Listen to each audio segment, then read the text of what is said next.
Sobat Naba, BTT Rana Kaisar episode 776 sudah rilis nih. Tanpa banyak pembukaan, yuk langsung saja kita lanjutkan kisah serunya. Di episode sebelumnya, Xiaoyan menyadari bahwa kekuatan Huachan berada jauh di atas dirinya, bahkan melampaui dukungan leluhur Gutian. Dua serangan sebelumnya hanyalah permainan bagi Huachan, sementara tebasan ketiga kembali ke nihil, benar-benar menemukan jurang perbedaan kekuatan yang tak terjembatani. Di tengah kehancuran tubuh dan garis darahnya, Xiaoyan memilih langkah ekstrim, menjalankan rencana jangkrik emas melepaskan cangkang yang memindahkan seluruh harta dan sumber kekuatan penting ke klan Jinchang sebagai bentuk antisipasi, siap mengorbankan satu tubuh demi mempertahankan peluang hidup. Kemunculan tombak memecah hati dan keberadaan Chu Jiangye menimbulkan kecurigaan baru.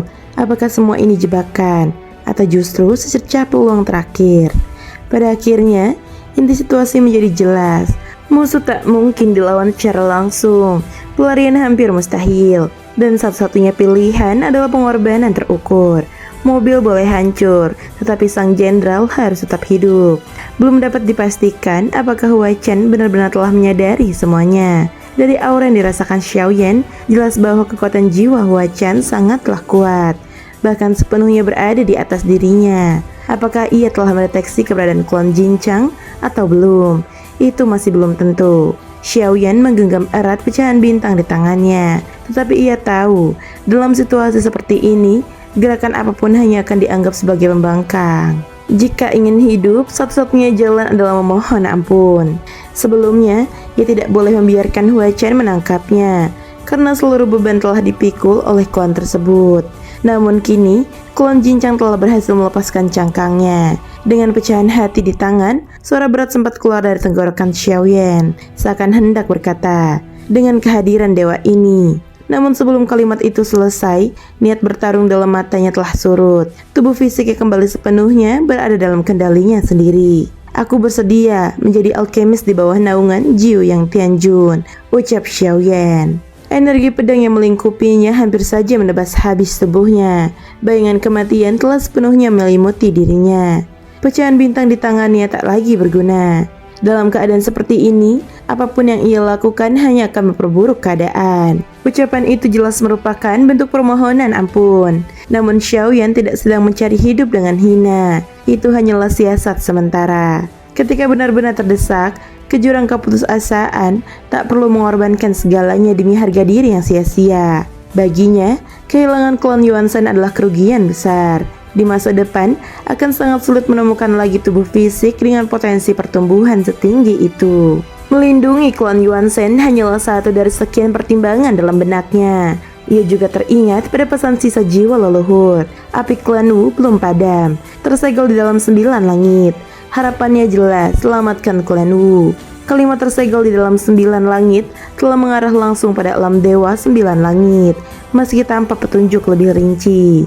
Jika demikian, maka membiarkan klan itu menuju tubuh utama, atau bahkan kembali menyatu dengannya, tetap merupakan pilihan. Tubuh aslinya masih berjalan di Gunung Dewa Hunyuan, dan perjalanannya belum selesai. Mustahil menyelesaikannya dalam waktu singkat. Maka yang terpenting saat ini adalah memastikan klan Jinchang dapat mundur dengan selamat. Tetapan Huachan menyapu tubuh Xiaoyan seperti wujud nyata. Xiaoyan tidak melawan. Bagus, kau tahu membaca keadaan. Sedikit saja terlambat, kau benar-benar takkan punya kesempatan lagi. Huachan tersenyum tipis. Ia melanjutkan kata-katanya. Di bawah naunganku banyak alkemis, tetapi semuanya tak berguna. Jika kau bisa bekerja untukku, tentu aku tak akan memperlakukanmu dengan buruk. Senyum itu tampak tulus. Ia tampak benar-benar puas. Menangkap reinkarnasi sang makhluk tertinggi, menjadikannya budak pedang, memaksanya meracik pil, mungkin meracik pil hanyalah dalih. Yang membuatnya senang adalah berhasil menindas dan mempermalukan sang makhluk tertinggi Jusang. Berdirilah di belakangku, mulai sekarang kau adalah tangan dari budak pedangku, ucap Huachan. Xiaoyan tetap tenang, gelar-gelar kosong tak berarti apa-apa baginya. Tak jauh dari sana, Miao Liangkong berdiri dengan wajah pucat kebiruan. Keluarkan jiwamu dari tubuhnya, ucap Huachan kembali. Jelas telah menyadarinya. Xiaoyan tak punya pilihan selain menuruti. Dengan satu gerakan batin, jiwanya keluar dari tubuh Miao Liankong. Tanpa lagi terancam oleh jiwa Xiaoyan, Miao Liankong segera menunjukkan niat membunuh. Dalam sekejap, tangannya mencekram leher Xiaoyan. Beraninya kau memperlakukanku, sekarang juga akan kubunuh kau. Sepanjang hidupnya, ia belum pernah menerima penghinaan seperti ini. Bahkan pakaiannya pernah direnggut dan yang paling menyakitkan, Xiaoyan bahkan tak pernah sekalipun benar-benar memandangnya. Itulah penghinaan terbesar. Cukup, itu bukan masalah besar. Sekarang dia adalah budak pedangku. Jangan bertindak gegabah. Hua Chen menghentikannya tepat sebelum ia bergerak. Xiaoyan menatap Miao Liankong dengan dingin. Bahkan saat Hua Chen menegurnya, senyum tipis penuh sindiran sempat terukir di wajahnya, membuat amarah wanita itu makin memuncak. Namun bagi Xiaoyan, kemunculan amarah itu justru sedikit membantu, setidaknya mengalihkan perhatian Hua Chen. Meski begitu, ruang yang tersegel oleh energi pedang belum sepenuhnya hilang. Klon Jincang belum benar-benar aman.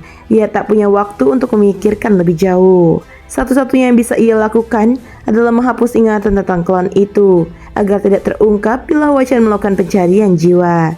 Namun tampaknya Hua Chen tak berniat melakukan hal tersebut.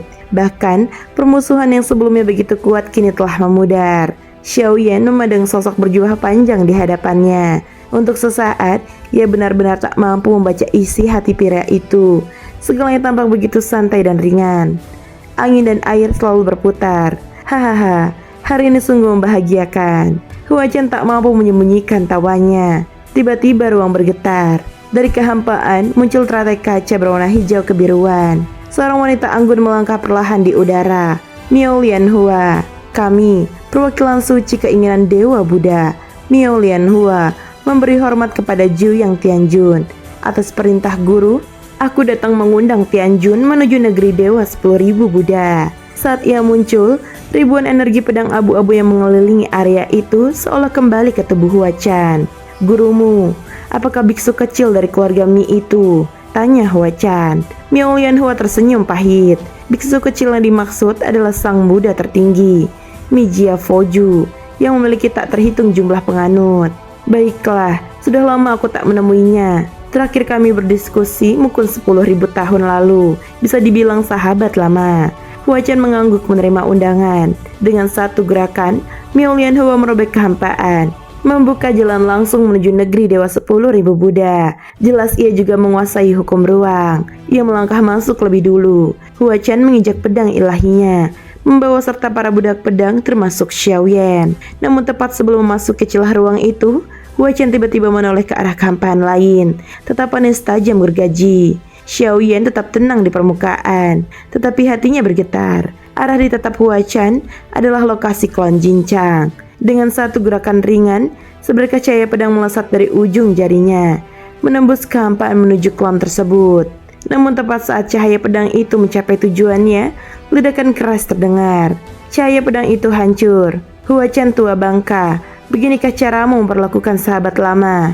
Suara lembut namun sedikit kesal terdengar dari kejauhan. Sesosok wanita melangkah keluar dari kehampaan dan tiba di hadapan Hua Chen, serta Miao Lianhua hanya dalam 2 langkah. Saat melihatnya, untuk pertama kalinya ketenangan Hua Chen goyah. Ada sedikit ketegangan di matanya. Apa aku tak punya nama? Atau Tianjun begitu pelupa sampai melupakan kekasih lamanya sendiri? Sepasang mata indah menatap Hua Chen, lalu beralih ke Xiaoyan.